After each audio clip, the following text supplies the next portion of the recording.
Sobrang init ng panahon, tara guys, samahan nyo kaming maliligo tayo sa Alegria, Buruanga, Aklan. Grabe guys, sobrang ganda ng tanawin dito at bukod pa riyan, napakalinaw ng tubig at napaka-fresh. Kaya tara, magsiswimming tayo. Bale, ito nga guys ay kilalang kilala na Japan Port nakikita natin dahil medyo malapit lang sila. Etong Alegria Beach talaga guys ay aming paboritong paliguan dati noong kabataan namin. Naalala ko talaga tuwing buwan ng Honyo o piyesta dito sa amin na tinatawag naming ati-atihan. Yung tinatawag pala naming ati-atihan dati guys ay ngayon tinatawag na nilang sadsad panaad. Grabe guys, sobrang saya talaga ang experience namin dito dati kasi nga pagkatapos naming magsadsad na puno ng mga buling. Alam niyo ba guys kung ano ang buling? Yun yung tinatawag nating uling na pinapait sa mga mukha namin para magmukha kaming mga ate. Ang ate kasi guys yun ay yung maitim kaya pag ati-atihan dapat maitim ka rin at mukha kang ate. At sobrang tagal ko na rin nga guys bago ako nakaligo ulit dito. Sadyang nakakamiss talaga ang dagat sa aming bayan. At naalala ko pa nga guys, noong kabataan namin, tumatalon pa kami sa dating tulay ng Alegria. Pero ngayon hindi na kasi parang mababaw na yung tubig. Alam na alam pa ito at naalala pa ito ang kwento ko noong mga kabataan kami ng mga kaedad ko. Lalong-lalo na ang pagtalon namin doon sa tulay. At sadyang maganda nga rin guys, maligo dito lalo na mga ganitong oras na hindi pa talaga matarik ang araw. At itong oras nga guys, mga alas 9 to alas 10 ito ng umaga. At habang naliligo nga kami dito guys, ay may dumating namang mga bisita na galing pang LGU Kaluya. Guys, meron pong bisita dito from LGU Kaluya. Ayan, kakarating lang.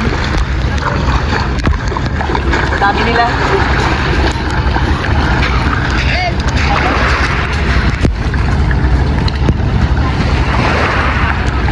At bumaba na nga guys ng bangka ang mga bisita. Di ko alam kung saan ang kanilang destinasyon. Pero sa tingin ko guys, parang pupunta sila sa Hinugtan White Beach. Sa mga taga Buruanga na nakakilala sa kanila, saan nga ba ang kanilang destinasyon? Comment lang sa comment section. Oy, Marites yan! Oy, charot lang po!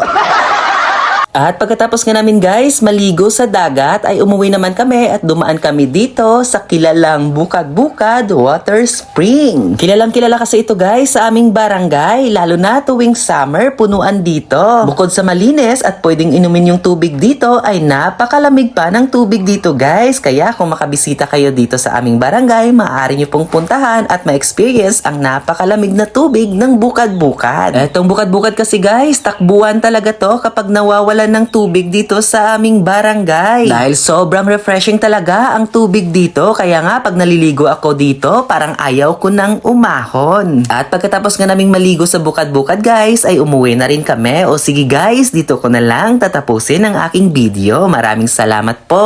Paalam!